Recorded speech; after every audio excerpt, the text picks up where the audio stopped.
Hi, Founder fans. Jason here. And today's founder is Jonathan Dayton, the youngest signer of the United States Constitution.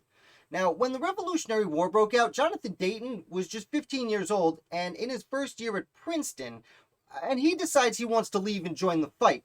Now, fortunately for him, his father Elias is a high-ranking officer in the New Jersey militia, and Jonathan, by the time he's 16 years old, is actually appointed as a lieutenant in the New Jersey militia. He's an officer who's leading men in battle when he's what we would consider a big child at this point. Now, he does this fairly successfully. He participates through the New Jersey campaign. He winters with the Continental Army at Valley Forge. Eventually, he does make his way from the militia to the Continental Army. And as such, he joins the Sullivan campaign throughout upstate New York, where they rout the Iroquois Native American nation out of upstate New York, burning villages and farmland throughout.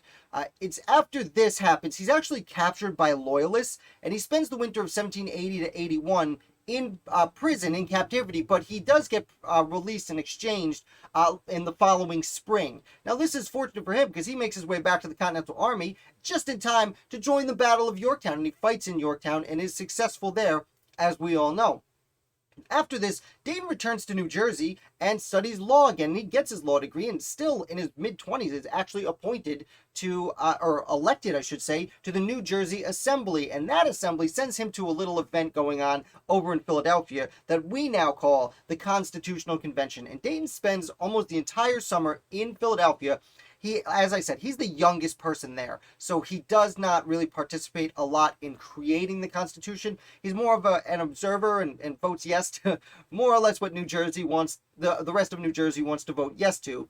And then at the end of the summer, he signs the Constitution. And at this point, it is still a month before his 27th birthday. So at just 26 years old, Jonathan Dayton signs the United States Constitution. Now, that's the big fun part, but he's still a young man, and that's far from the end of his story.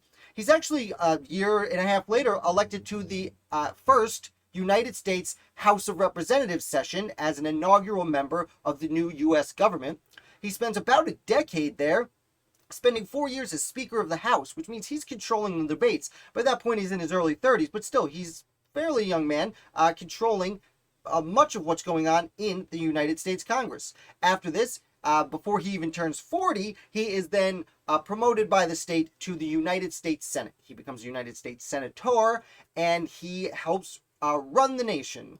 That is until his reputation takes a bit of a hit. You see, he's got this friend Aaron Burr.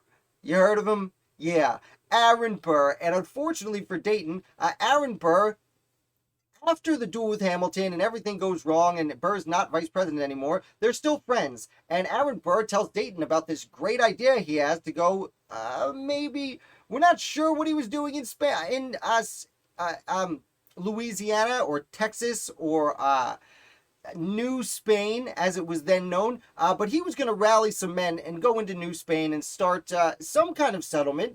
Now, Dayton thinks this is a good idea, and he loans Burr a whole bunch of money.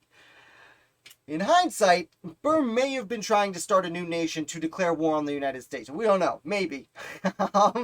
Now, Dayton, we don't know how much Dayton knew about Burr's plan. What we do know is he loaned him a great deal of money to go out on this adventure. Because of this, Dayton is then brought up on treason charges, as Aaron Burr was. Now, much like Aaron Burr, Dayton is cleared of all wrongdoing. Again, he loaned a friend money. He didn't know what the friend was doing with money. He just loaned the friend money. So we shouldn't be too hard on him for that. But at the time, the court of public opinion was very hard on him. And this essentially ends Dayton's public career. He does go back to private life with a successful law firm. He does live a wealthy retirement for like 30 more years. Well, 25 more years of life that he assuredly enjoyed. But as we've discussed before, unfortunately, honor was so important at the time that if you were dishonored in the public stage like this, I mean, it could hurt your private business as well. Dayton was actually very fortunate that he was able to keep his life afloat after that in the private sector, after having been embarrassed in the public sector. But it's a fun life. Jonathan Dayton, I hope you enjoyed this video. If you did, please hit like. And if you're new here, definitely subscribe. I put out videos 7 days a week about different American founders. Only one this year, or ever, about the youngest signer of the Constitution, Jonathan Dayton. So thank you, and I will be back with another founder for you tomorrow.